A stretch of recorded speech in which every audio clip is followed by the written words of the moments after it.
Hello friends, मैं अमन sir आप सबका आपके अपने चैनल इंग्लिश फाउंडेशन कोर्स में एक बार पुनः स्वागत करता हूं। दोस्तों, कल की जो क्लास थी वो लाइव स्ट्रीमिंग में एक तो टेक्निकल फॉल्ट था, हो नहीं रहा था। दूसरी चीज़ कि जो लाइट का इफ़ेक्ट था वो बड़ा कम था, उस पर दिखाई बड़ा बेकार दे रहा था, क्योंकि जो विजुअलिटी थी वो कम थी, जो विजिबिलिटी थी वो कम थी। इसकी वजह से लाइव क्लास पोस्टपोन करना पड़ा।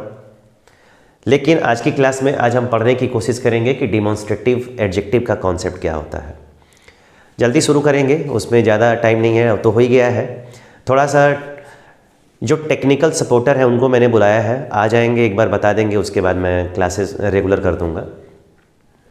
लेकिन आज की क्लास पढ़ना शुरू करते हैं कि डिमॉन्स्ट्रेटिव एडजेक्टिव होता क्या है। डिमॉन्स्ट्रेटिव एडजेक्टिव का मतलब, एडजेक्टिव तो जनरली आप लोग को पता ही है कि विशेषण होता है, लेकिन what is the meaning of demonstrative. Demonstrative का मतलब क्या होता है दोस्तों? सिंपल सा मतलब है उसका। जिस प्रकार बाइक अगर चलाते हैं, आपको लेफ्ट में टर्न लेना है, राइट में टर्न लेना है, तो आपके पास क्या होता है? इंडिकेटर होता है।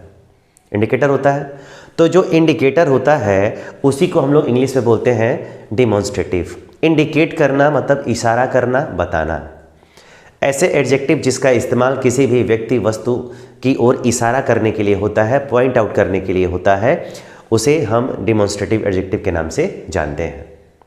ठीक है, demonstrative adjective that means indicator. और इंडिकेटर इसका मतलब क्या होता है? दर्शाने वाला। क्या होता है? दर्शाने वाला होता है, दिखाने वाला होता है, इशारा करने वाला होता है। दोस्तों, यही डिमॉन्स्ट्रेटिव एडजेक्टिव पढ़ने के लिए आपके बीच मैं हाजिर हूं और आप सभी यहाँ पे हाजिर हैं, ताकि एक अच्छे से कॉन्सेप्ट को आप अच्छे से क्या कर सकें? सीख सकें। ठीक है, तो डिमॉन्स्ट्रेटिव एडजेक्टिव को दोस्तों मैं यहाँ पे लेके चल रहा हूँ, और ये जो डिमॉन्स्ट्रेटिव एडजेक्टिव होता है उसको दो भागों में क्या किया जाता है? डिवाइड किया जाता है। डिमॉन्स्ट्रेटिव एडजेक्टिव दो भागों में डिवाइड होता है। कौन कौन सा होता है? तो सबसे पहले बोलते हैं दोस्तों, इसको बोलते हैं definite demonstrative adjective. Definite demonstrative adjective. और अगर पहला डेफिनिट हो गया तो सिंपल सी बात है कि आपके दिमाग में आ गया होगा कि दूसरा क्या होता होगा? दूसरा होता है इनडेफिनिट, उसको बोलते हैं डिमॉन्स्ट्रेटिव, और उसके बाद क्या बोलते हैं? एडजेक्टिव बोलते हैं।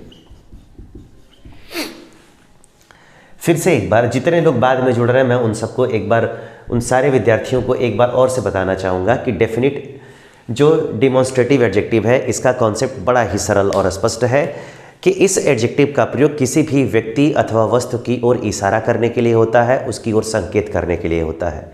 ऐसे विशेषण जिनका इस्तेमाल आप क्या करने के लिए करते हो? किसी भी व्यक्ति अथवा वस्तु की ओर इशारा करने के लिए करोगे, उसको हम कहेंगे डिमॉन्स्ट्रेटिव एडजेक्टिव। और डिमॉन्स्ट्रेटिव एडजेक्टिव जिसको दूसरे शब्दों में आप क्या कह सकते हो? दूसरे शब्दों में आप इसको क्या कह सकते हो दोस्तों? इसको बोलना इंडिकेटर। क्या बोलते हैं? इंडिकेटर। इंडिकेटर का मतलब होता है इशारा करने वाला, बताने वाला। इंडिकेट करना मतलब इशारा करना, बताना। इसीलिए दोस्तों, इसको डिमॉन्स्ट्रेटिव एडजेक्टिव को हिंदी में अगर आप कहोगे तो इसको बोलते हैं संकेतवाचक विशेषण। कौन सा विशेषण? इसको बोलते हैं संकेतवाचक विशेषण। ऐसा विशेषण जिसका इस्तेमाल क्या करने के लिए होता है? संकेत करने के लिए होता है। ऐसे एडजेक्टिव को हम कहते हैं डिमॉन्स्ट्रेटिव एडजेक्टिव। दूसरा, डिमॉन्स्ट्रेटिव एडजेक्टिव को दो भागों में बांटते हैं। एक को डेफिनिट डिमॉन्स्ट्रेटिव एडजेक्टिव बोलते हैं, तो दूसरा हो जाता है indefinite demonstrative adjective. Definite demonstrative adjective का मतलब होता है निश्चित संकेतवाचक विशेषण। कौन सा विशेषण? इसको बोलते हैं निश्चित संकेतवाचक विशेषण। और इनडेफिनिट को बोलते हैं दोस्तों अनिश्चित संकेतवाचक विशेषण। अनिश्चित संकेतवाचक विशेषण। ये दो भागों में बटे हैं। अब जरा आपको इसके बारे में पढ़ना है कि अब डेफिनिट का क्या होता है और इनडेफिनिट में क्या होता है। अब एक एक करके हम यहाँ पे पढ़ना स्टार्ट करेंगे और इसके बारे में एक एक कॉन्सेप्ट मैं आपको बताता जाऊँगा। आप लोग अपने कॉपी पे आराम से नोट करते जाएंगे। ठीक है, प्रकार तो बता दिया। अब प्रकार बता दिया तो दोस्तों अगर इसको शॉर्ट फॉर्म में मैं भी लिखूँ तो इसको शॉर्ट फॉर्म में मैंने बोल दिया डी, इसको भी शॉर्ट फॉर्म में बोल दिया डी, और इसको मैंने बोल दिया ए। इसका मतलब है कि इसको अगर शॉर्ट फॉर्म में अगर हम लिखना चाहें तो इसको हम लिख सकते हैं डी डी ए। क्या लिख सकते हैं? D D A. और अगर इसको मैं आई जानता हूं, इसको अगर मैं डी जानता हूं, इसको अगर ए मानता हूं, तो इसको आप समझिएगा क्या? I D A. D D A. और अब डी डी एल जी मत मानिएगा, दिल वाले दुल्हनिया ले जाएंगे, वो जिसको लेके जाना था वो लेके चला गया है, उसके बारे में अब हमको ज़्यादा परेशान रहने की कोई ज़रूरत नहीं है। ठीक है, अब हमको केवल पढ़ाई पे फोकस करना है। ठीक है, हाँ, उसका दिन भी स्टार्ट हो चुका है। कल ही मैं पूड़ी खा के आया हूँ, बहुत मज़ा आया। और बड़ी एक आप लोगों को बता दूँ, कल मेरे स्टूडेंट का तिलकोत्सव था, तिलक का कार्यक्रम था, एयरफोर्स में प्लेस्ड है, उसका कल तिलक था, वहाँ पे मैं मस्त खाना खा के आया हूँ। ठीक है, आप भी बुलाते रहिएगा, भर्ती होते रहिए। भगवान करे आप लोग सारे लोग 2022 में भर्ती हो जाओ, जितने लोग लाइव देख रहे हो। ठीक है, सब लोग नौकरी पा जाओ, और नौकरी पा के और शादी उदी करो तो मुझे बुलाओ।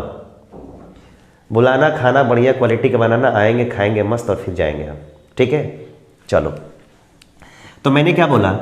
डेफिनिट डिमॉन्स्ट्रेटिव एडजेक्टिव को आप डीडीए के नाम से समझिए, और इनडेफिनिट डिमॉन्स्ट्रेटिव एडजेक्टिव को आप आईडीए के नाम से समझिए।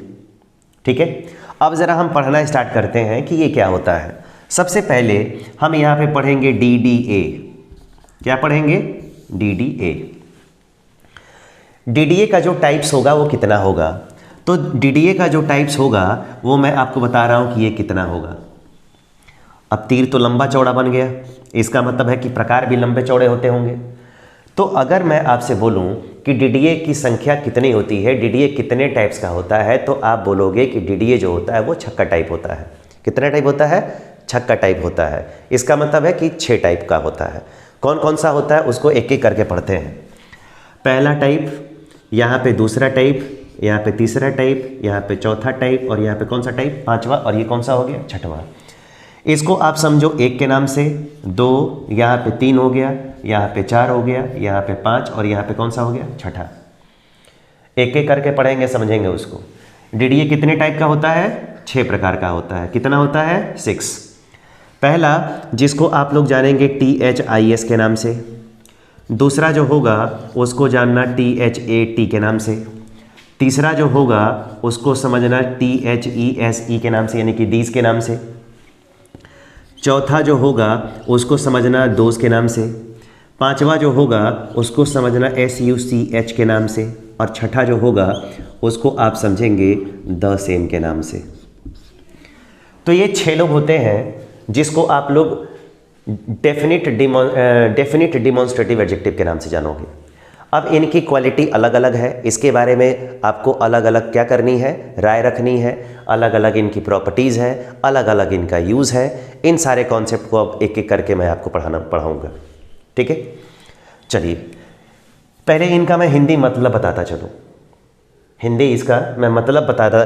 दिस का मतलब सारे लोग जानते हैं कि दिस का मतलब यह होता है, दिस का मतलब यह होता है, दैट का मतलब वह होता है। समझ रहे हैं? इसका मतलब अगर आप लोगों से पूछा जाए तो दिस का मतलब आप यह तो बोल ही सकते हैं, दिस का मतलब आप इस भी बोल सकते हैं। क्या बोल सकते हैं? इस। दैट का मतलब क्या होता है? तो दैट का मतलब वह होता है, लेकिन यहाँ पे दैट का मतलब आप क्या लिख सकते हैं? उस। दिस का मतलब यह, दिस का मतलब इस, दैट का मतलब वह, दैट का मतलब उस। अगर दिस के बारे में पूछूं तो दिस का मतलब होता है ये। ठीक है, दिस का मतलब क्या होता है? ये, और यहाँ पे होता है इन। क्या होता है? इन। दोज का मतलब होता है, दोज का मतलब वे, और यहाँ पे अगर दोज पूछा जाए तो इन के जगह पे क्या हो जाएगा? उन हो जाएगा। याद रखें, ये सब मतलब होगा।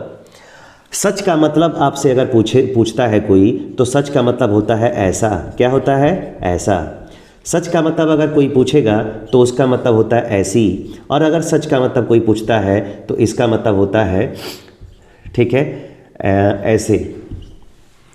सच का जो मतलब होता है ऐसा भी होता है, सच का मतलब ऐसी भी होता है, और सच का मतलब ऐसे भी होता है। समझ रहे हैं? अब द सेम के बारे में अगर पूछा जाए तो आपसे एक ही चीज़ बताइएगा, ठीक वैसा ही। क्या होता है? ठीक वैसा ही। एक एक करके सारी चीज़ों का मैं मतलब आप लोगों को बता रहा हूँ। जिन बच्चों को छोटी से छोटी चीज़ें भी अगर सीखने में प्रॉब्लम आ रही हैं तो टीचर से कभी पूछने में शर्माओ नहीं। शर्माओगे भाई तुम्हारा नुकसान होगा, हमारा कोई नुकसान नहीं होगा। बच्चे के अंदर ये डेडिकेशन होना चाहिए कि अगर मैं सीख रहा हूँ तो मुझे हर एक छोटी बड़ी चीज़ सीखनी है और अच्छे से सीखनी है। हमें न खाने में शर्माना चाहिए, न हमको पढ़ने में शर्माना चाहिए, क्योंकि इन दोनों चीज़ों में शर्माओगे तो नुकसान तुम्हारा है। पढ़ोगे टीचर से तो जाके किसी समोसे वाले से और गोलगप्पे वाले से नहीं पूछोगे कि भैया सच का मतलब क्या होता है, वो टीचर से ही पूछना है। तो क्लास में ही सारी चीज़ें पूछ लेनी चाहिए। आप लोग लाइव अपने रूम में बैठ के मज़े से अगर पढ़ रहे हैं, ब्लैंकेट में पढ़ रहे हैं, कोई रजाई में पढ़ रहा होगा, तो यहाँ भी दो उस्ताद हैं, ठीक है। एक उस्ताद है और एक उस्तादनी है, वो भी यहाँ पे आराम से बैठ के एकदम सोफे पे बैठ के एकदम मज़े लेकर पढ़ाई कर रहे हैं। अभी उनकी एज बहुत छोटी है, आप लोगों को पता होगा, लिटिल किड है, लेकिन फिर भी उनका जब मैं डेडिकेशन देखता हूँ कि हर एक वीडियो को बहुत ही ध्यान से क्लोजली वॉच करते हैं। क्लास ख़त्म करने के बाद अगर मैं उनसे पूछता हूँ कि आज की क्लास में क्या सीखा, तो फीडबैक देते हैं कि हाँ इसका मतलब ये होता है, ये होता है।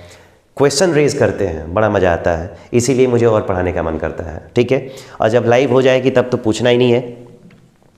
दोस्तों उम्मीद है आप लोगों को ये वाला कॉन्सेप्ट अभी फ़िलहाल समझ में आया होगा। अभी क्लास ख़त्म नहीं हुई है, अभी क्लास ख़त्म नहीं हुई है, ठीक है। अभी तो इसका केवल डेमो दिया है मैंने, इसके बारे में सब कुछ बताना तो बाकी ही है। इतना ज़रूर समझ में आया होगा, इतना ज़रूर समझ में आया होगा। अगर समझ में आया होगा तो मैं आप सबसे एक बार रिक्वेस्ट करूंगा कि इस वीडियो को फटाफट क्या करें, सॉरी, ये जो भी लिखा है तुरंत उसको कहीं कॉपी पे नोट कर ले, या 2 सेकंड के अंदर आप लोग स्क्रीनशॉट ले लें, ताकि मैं इसको डस्ट करके आगे का कॉन्सेप्ट आप लोगों को बताऊं, ठीक है। जल्दी करेंगे। हाँ, एक चीज़ और, जितने लोगों ने अब तक वीडियो को लाइक नहीं किया, शेयर नहीं किया है और सब्सक्राइब नहीं किया, वो शेयर और सब्सक्राइब जरूर कर ले। 2 चीज़ों पे फोकस करिए, 3 चीज़ों पे, एक शेयर करने पे, एक सब्सक्राइब करने पे और तीसरा पढ़ने पे, ठीक है, क्योंकि पढ़ना बहुत ज़रूरी है। 2 सेकेंड।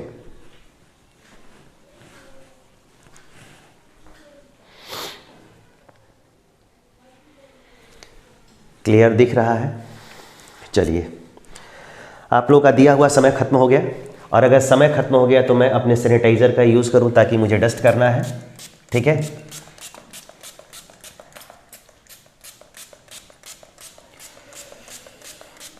लॉकडाउन का सैनिटाइज़र बेचारा यूज़ किया जा रहा है, इसीलिए कहते हैं कि कोई भी चीज़ बेकार नहीं होती है।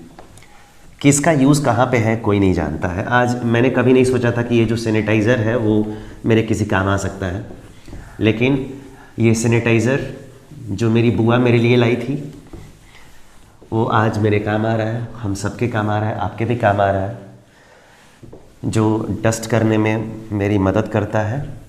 ठंडी में इंक जम जाता है। इलाहाबाद होते तो डिजिटल बोर्ड होता, पढ़ाते, लेकिन चिंता नहीं करना है, 4-5 महीनों में यहाँ भी आ जाएगा, डिजिटल बोर्ड हो जाएगा, फिर पढ़ने का अपना आनंद अलग होगा, ठीक है। चलिए अब ज़रा मैं कॉन्सेप्ट शुरू करता हूँ कैसे।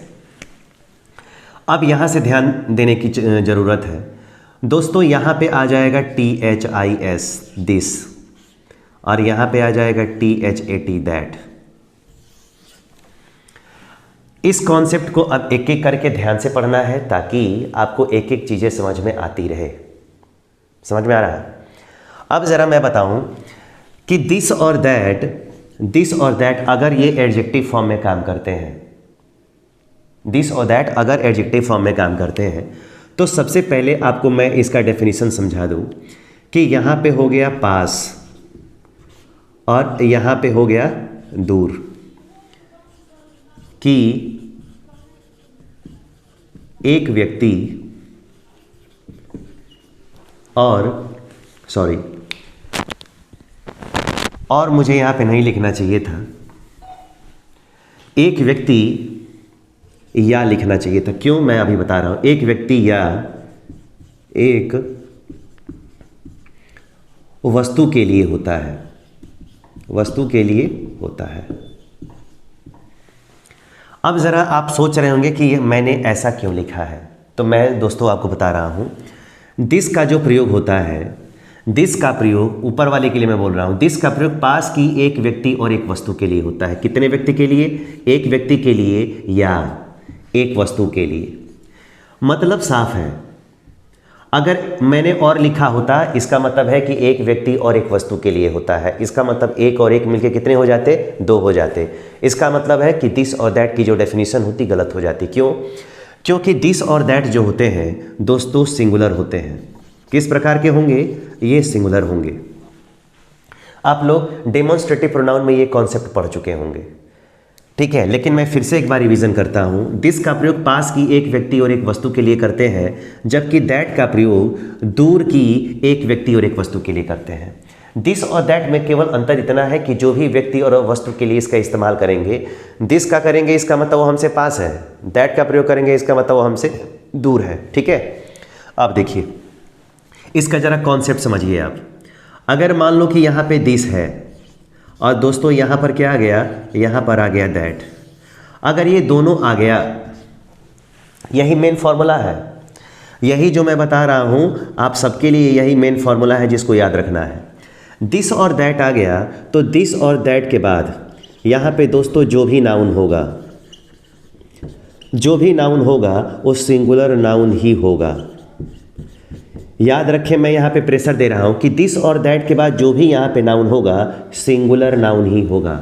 यानी आपको ज़िंदगी भर याद रखना है कि दिस और दैट का अगर कहीं यूज़ हो रहा है एज ए एडजेक्टिव, चाहे किसी भी फॉर्म में यूज़ हो रहा हो, बस इतना याद रखो कि दिस और दैट के साथ आने वाला अगर कोई भी नाउन आता है तो वो लाइफ टाइम सिंगुलर होगा, वो कभी प्लूरल होने वाला नहीं है। मैंने कहा लाइफ टाइम सिंगुलर होगा, सिंगुलर ही होगा। इसका मतलब है कि कभी वो ज़िंदगी में प्लूरल नहीं हो सकता है, ज़िंदगी भर कैसा रहेगा? सिंगुलर। और अगर सिंगुलर नाउन आ गया तो अगर आपको हेल्पिंग वर्ब लगाने को अगर कहा जाए तो दोस्तों हेल्पिंग वर्ब भी ज़िंदगी भर कैसा होना चाहिए? सिंगुलर होना चाहिए। कैसा होना चाहिए? सिंगुलर होना चाहिए। अगर यहाँ पे कोई पॉजेसिव केस यानी कि अपना के लिए कोई इस्तेमाल करने की बात की जाए, ठीक है, तो अपना के लिए इस्तेमाल करने को अगर कहा जाएगा तो दोस्तों आप यहाँ पे 3 काम कर सकते हो। कितना काम कर सकते हो? 3 काम कर सकते हो। कौन सा? अगर यहाँ पे आने वाला नाउन अगर मेल है, मैस्कुलिन जेंडर है, सपोज करिए मैंने लिख दिया दिस बॉय, अगर बॉय है तो यहाँ पे अपना के लिए आप किसका इस्तेमाल करोगे? हिज का। कब? यदि वो मेल होगा तब। अगर यहाँ पे कोई लड़का आ गया, मैस्कुलिन जेंडर का आ गया, तो यहाँ पे आप हिज करोगे। अगर कोई लड़की आ गई तो उस लड़की के लिए क्या करोगे? हर। कब? जब वो फीमेल होगी, ठीक है। और अगर यहाँ पे आने वाला नाउन क्या आ गया? अगर यहाँ पे आने वाला नाउन कोई न्यूट्रल जेंडर आ गया, जैसे this book, this mobile, this fan, this bike, अगर ऐसा करते हो तो पॉजेसिव केस के रूप में यहाँ पे किसका इस्तेमाल करोगे? इट्स का। कब? जब वो न्यूट्रल जेंडर होगा। इतना बताने के बाद आपके मन में ये डाउट जरूर आ रहा होगा कि सर अगर यहाँ पे कोई मेल फीमेल नहीं बल्कि कॉमन जेंडर आ गया, जैसे कॉमन जेंडर आ गया तब क्या करेंगे? मैंने तो बताया नहीं, मैंने तो मेल बताया, फीमेल बताया, फिर न्यूट्रल बताया। कॉमन अगर आएगा तो सिंगुलर ही ना आएगा। स्टूडेंट अगर होगा तो प्रीफर किसको करना है? हिज को। टीचर आएगा तो प्रीफर किसको करना है? हिज को। अगर डॉक्टर आएगा तो किसको प्रीफर करना है? हिज को। समझ रहे हैं? अब एक एक करके मैं एग्जाम्पल देने जा रहा हूँ। 3 यहाँ पे जेंडर आ सकते हैं, 4 जेंडर आ सकते हैं। एक एक करके मैं 4 एग्जाम्पल देता हूँ, आप लोग समझ जाइए, ठीक है। चलिए यहाँ पे पहला क्वेश्चन, और पहला क्वेश्चन है मेरे प्यारे विद्यार्थियों, यहाँ पे आ गया दिस, उसके बाद आ गया BOY बॉय। दूसरा क्वेश्चन आ गया THAT दैट, और यहाँ पे आ गया GIRL गर्ल। अगर आप कहेंगे कि सर यहाँ पे दैट क्यों ले रहे हैं, तो दिस और दैट के साथ ये दोनों ही कंडीशन है। दिस रहे, दिस के साथ लेके काम करोगे तो यही काम करना है, दैट के साथ लेके काम करोगे तो यही करना है। आ रही ये बात समझ में? इसीलिए मैं ले रहा हूँ। उसके बाद अगर यहाँ पे तीसरा क्वेश्चन आ गया, अगर मैंने दोस्तों यहाँ पे कर लिया दिस, उसके बाद आ गया TEACHER टीचर, और यहाँ पे दोस्तों एक एग्जाम्पल मैंने दे दिया THAT दैट, उसके बाद आ गया BOOK बुक। मैंने सारा जेंडर ले लिया है। Masculine, feminine, common and neuter. मैंने चारों जेंडर के एक एक क्वेश्चन मैंने ले लिए हैं यहाँ पे। अब यहाँ पे दिस बॉय, यहाँ पे मैंने लिख दिया HES हिज, उसके बाद आ गया READING रीडिंग, खाली जगह दे दिया दोस्तों, और उसके बाद आ गया यहाँ पे बुक। यहाँ पे क्वेश्चन आ गया इज, यहाँ पे हमने कर लिया READING रीडिंग, खाली जगह, उसके बाद क्या कर लिया बुक। तीसरा क्वेश्चन लिख लिया इज, उसके बाद आ गया टीचिंग, खाली जगह, उसके बाद आ गया स्टूडेंट्स। यहाँ पे आ गया इज, उसके बाद आ गया ओल्ड, यहाँ पे आ गया टू, उसके बाद आ गया COVER कवर।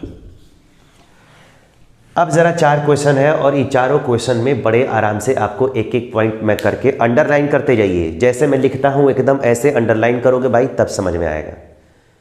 इंग्लिश को बहुत इजी वे में लेते हैं, लेकिन इंग्लिश बहुत टफ है, बहुत सारे इसमें फार्मूले हैं, हर एक जगह पे कोई ना कोई फार्मूला है। कहीं ना कहीं गलती करोगे, एक लेटर का गलत हो जाएगा, फिर तो क्वेश्चन गलत हो जाएगा पूरा। इसलिए इसको बहुत ही ध्यान से देखना है, समझने, इसीलिए मैं धीरे धीरे पढ़ा भी रहा हूँ, इसीलिए आराम से पढ़ाता हूँ, नहीं तो मैं भी चिल्ला के बोल सकता था। मैं इसीलिए क्लास ऑफलाइन क्लास में जितने लोग मेरे से पढ़े होंगे वो जानते होंगे, मैं बहुत मजाकी आदमी हूँ, मैं बहुत हंसाता हूँ, लेकिन यूट्यूब पे मैं नहीं हंसाता हूँ। क्यों नहीं हंसाता हूँ? क्योंकि कम से कम इतना टाइम तो मिलता है ना कि क्लास में हल्ला नहीं हो रहा है, कम से कम आराम से बच्चे बैठ के पढ़ सकते हैं, इस वजह से, ताकि आप अच्छी चीज़ों को सीख सको, है कि नहीं। अब देखो ज़रा, अगर मान लो दोस्तों यहाँ पे दिस और दैट के बारे में बात हो रही, तो यहाँ पे दिस है, यहाँ पे दैट है, यहाँ पे दिस है और यहाँ पे दैट है। ये आपका हो गया डिमॉन्स्ट्रेटिव एडजेक्टिव। ये जितना भी लिखा गया है A to Z वो सब क्या है, SN है। SN का मतलब आप लोग समझ रहे होंगे S, और इसका मतलब N यानी कि सिंगुलर नाउन। हो गया ना। अब ज़रा ध्यान दो कि दिस के बाद यहाँ पे नाउन है, तो दिस के बाद यहाँ पे नाउन कैसा होना चाहिए, तो सिंगुलर है। आने वाली हेल्पिंग वर्ब कैसी होनी चाहिए, सिंगुलर होनी चाहिए, तो बॉय के साथ यहाँ पे इज है।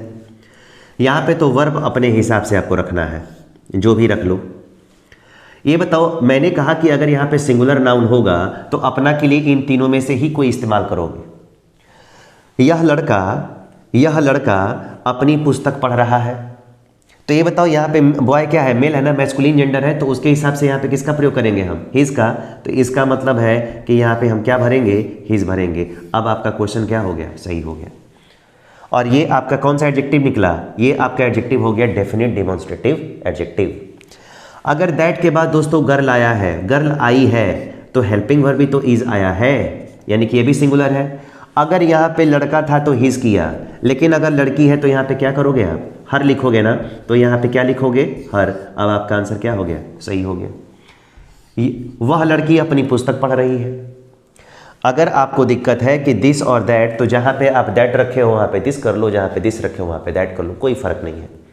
सेंटेंस का आंसर वही होगा, बस फर्क ये है कि this boy is reading his book में यह लड़का अपनी पुस्तक पढ़ रहा है, तो यह लड़का मेरे से करीब है, मेरे से क्या है, पास है। लेकिन अगर दैट भर देंगे, इसका मतलब है कि वह लड़की अपनी पुस्तक पढ़ रही है और वह लड़की हमारे से कहाँ है, दूर है। बस पास और दूर का, नियर और फार का, यही केवल फर्क पड़ने वाला है, नहीं तो सेंटेंस का जो स्ट्रक्चर है उसमें कोई परिवर्तन होने वाला नहीं है। क्लियर है? अगर क्लियर है तो जरा हम तीसरे क्वेश्चन में बढ़ते हैं। दिस टीचर, अब टीचर तो मेल और फीमेल कोई भी हो सकता है ना, टीचर लड़का भी हो सकता है, टीचर लड़की भी हो सकती है। और जब दोनों हो सकते हैं तो उसमें क्या करना होता है, प्रीफर हमेशा दोस्तों मेल को दिया जाता है, वो चाहे अच्छा काम हो चाहे बुरा काम हो। उनकी बड़ाई करनी हो तो भी मेल, और उनकी पिटाई करनी हो तो भी मेल। सपोज करो एक लड़का और एक लड़की दोनों स्कूटी से जा रहे हैं, दोनों की स्कूटी टकरा गई, गलती लड़की में हो, लेकिन पिटेगा कौन, मेल पे लड़का पिटेगा, क्योंकि सब लोग जानते हैं कि लड़का ही गलती किया होगा। यानी हमारा पूरा जो सोसाइटी है वो ये एक्सेप्ट, वो कॉन्सेप्शन बना चुका है, एक अवधारणा बना चुका है कि गलती लड़का ही कर सकता है, गलती मेल ही कर सकता है, कभी फीमेल गलती नहीं कर सकती है। इसीलिए बच के, गलती कोई और करेगा पिटोगे भाई तुम, ठीक है। अब यहाँ पे टीचर है, तो टीचर कोई भी हो सकता है, लेकिन आपको प्रीफर किसको करना है, मेल को ना, तो यहाँ पे क्या करोगे, HIS कर दोगे। इसका मतलब है कि सेंटेंस क्या हो गया, सही हो गया। यानी यह अध्यापक अपने विद्यार्थियों को पढ़ा रहे हैं, ठीक है। अब ज़रा यहाँ पे आ गया दैट बुक इज़, अगर दैट के बाद अगर यहाँ पे बुक आ गया, सिंगुलर नाउन आ गया, तो बुक क्या है, न्यूट्रल जेंडर है ना। अगर न्यूट्रल जेंडर है तो दोस्तों यहाँ पे क्या होगा, ITS का इस्तेमाल करेंगे। अब सेंटेंस क्या है, सही है। यानी वह पुस्तक अपने कवर से क्या हो चुकी है, अपने कवर से पुरानी है। आई बात समझ में? अगर इसका प्रयोग आपने समझ लिया, अगर आपको समझ में आ गया तो बहुत अच्छी बात है। दिस और दैट का केवल एक कॉन्सेप्ट मैंने आपको पढ़ाया है। दिस और दैट का केवल एक कॉन्सेप्ट मैंने पढ़ाया है और कोई कॉन्सेप्ट नहीं पढ़ाया है। इसके बहुत सारे कॉन्सेप्ट पढ़ने हैं आपको, लेकिन अभी केवल पहला फॉर्मूला है, केवल पहला फॉर्मूला है और कोई फॉर्मूला नहीं है। ठीक है, ज़रा आप ध्यान दें। अगर ये हो गया तो मैं ज़रा आपको 2-3 एग्जाम्पल और देना चाहूँगा, तब आपको समझ में आएगा। अभी तो मैंने यह और वह के मतलब पे दिया। अब ज़रा जो मैं दूसरा देने जा रहा हूँ वो क्या है, ज़रा ध्यान से समझिए। इस एग्जाम्पल को मैं डस्ट नहीं कर रहा हूँ ताकि आप लोग लिखेंगे।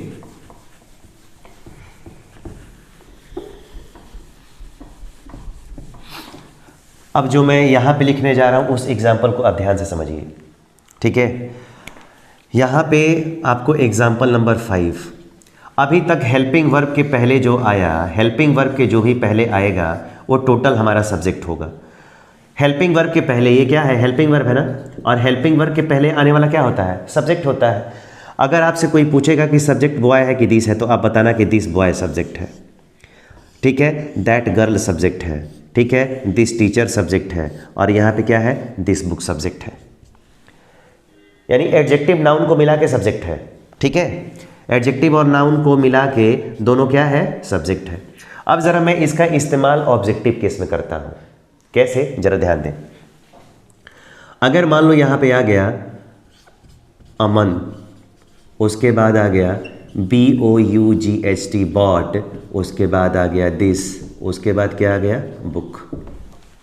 अमन बॉट दिस बुक, अमन ने इस पुस्तक को क्या किया, खरीदा। अब ये बताओ अमन क्या हो गया, यहाँ पे सब्जेक्ट हो गया। क्या किया अमन ने, तो खरीदा, ये वर्ब हो गया। और किसको खरीदा, क्या खरीदा, तो इस पुस्तक को। अब दिस के बाद यहाँ पे नाउन आ गया ना। अब नाउन कैसा होना चाहिए, सिंगुलर नाउन होना चाहिए, क्योंकि दिस और दैट के बाद आने वाले जो भी नाउन्स होने चाहिए वो सिंगुलर फॉर्म में होने चाहिए। एकदम आराम से समझ रहे हैं ना।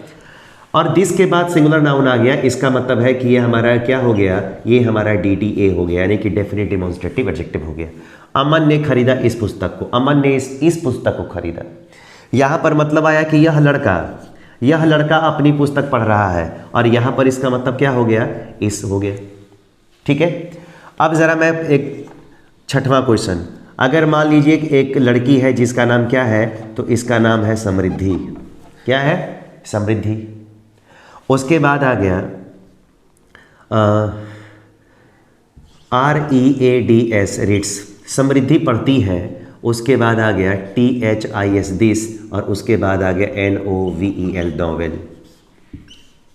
समृद्धि इस उपन्यास को पढ़ती है, समृद्धि इस उपन्यास को पढ़ती है। तो दिस क्या हो गया आपका, ये आपका DDA हो गया, और ये आपका सिंगुलर नाउन हो गया। ठीक है, और वर्ब के बाद अगर आएगा तो वर्ब के बाद आने वाले क्या होते हैं, वर्ब के बाद आने वाले हमेशा ऑब्जेक्ट होते हैं। तो यहाँ पे दिस बुक क्या है, ऑब्जेक्ट है। यहाँ पे दिस नॉवेल क्या है, ऑब्जेक्ट है।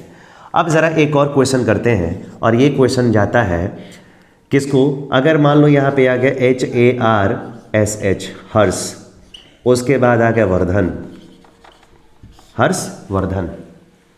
उसके बाद आ गया BOUGHT बॉट, उसके बाद आ गया THAT दैट, और उसके बाद आ गया BOOK बुक। हर्षवर्धन ये सब्जेक्ट हो गए, ये अमन, ये समृद्धि, और ये क्या, हर्षवर्धन ये सब्जेक्ट है। यहाँ पे पढ़ना, यहाँ पे खरीदना, और यहाँ पे खरीदना, ये सब क्या है, ये सब आपका वर्ब्स है। हर्षवर्धन ने खरीदा दैट बुक, उस पुस्तक को, तो ये बताओ ये तो DDA हो गया ना। और क्या खरीदा, बुक को, इसका मतलब है कि यह सिंगुलर नाउन है। और ये दैट और बुक दोनों मिला के काम किसका करेंगे, ये काम करेंगे आपके लिए ऑब्जेक्ट का। अगर इस क्वेश्चन में एक छोटा सा मैं पॉइंट बढ़ा देता, बढ़ा के और मैं लिख देता यहाँ पे बुक्स, और तब पूछता कि ये सेंटेंस सही है कि गलत है, तो आपको वहाँ पे बताना चाहिए कि दिस और दैट के बाद आने वाले नाउन कभी प्लूरल फॉर्म में नहीं होते हैं, इस वजह से ये वाला गलत है और अब आपका सेंटेंस क्या है, सही है। तो दोस्तों इसका एक छोटा सा फॉर्मूला मैंने आज बताया है। दिस और दैट जो डेफिनेट डेमोन्स्ट्रेटिव और एडजेक्टिव होता है उसका एक फार्मूला मैंने केवल बताया है। एक फार्मूले में इतने सारे क्वेश्चंस आ गए, तो सोचो कि अगर बहुत सारे फार्मूले अगर हमको पढ़ने हैं तो उसमें कितने सारे फार्मूले होंगे। कॉन्सेप्ट बहुत आसान है, उससे आपको परेशान होने की ज़रूरत नहीं है। क्लास आप लोगों को समझ में, जो भी मैंने पढ़ाया आप लोग को उम्मीद है कि समझ में आया होगा। और दोस्तों देरी के लिए क्षमा चाहूँगा, जल्दी ही लाइव क्लास लूँगा, ठीक है। और इवनिंग में रहेगा तो बेटर है, इवनिंग में रहेगा तो बेटर है, शाम को 7 बजे रहेगा तो और अच्छी बात है। लेकिन उसके लिए थोड़ा आपको वेट करना पड़ेगा कुछ दिन और, क्योंकि ठंडी बहुत ज़्यादा है और घर से बाहर निकलना, वाईफाई वाले कैंपस में जाना थोड़ा सा प्रॉब्लम दे सकता है। इस वजह से आप लोग आराम से बैठ के पढ़ते रहिए, कोई प्रॉब्लम नहीं है। उम्मीद है कि एडजेक्टिव का जो क्वेश्चन है प्रैक्टिस सेट आते आते आप लोगों के साथ मैं लाइव हो जाऊँगा, ठीक है। तो दोस्तों वीडियो अगर अच्छी लगी हो, क्लास अगर अच्छी लगी हो तो वीडियो को लाइक करना, शेयर करना, सब्सक्राइब करना ना भूलना। और अपने दोस्तों को भी बताओ कि क्लासेस चल रही हैं और खुद भी पढ़ाई करिए, ठीक है। मिलेंगे कल एक नेक्स्ट क्लास के साथ। तब तक के लिए आप सभी प्यारे विद्यार्थियों को बहुत बहुत धन्यवाद। गुड नाइट, शुभ रात्रि।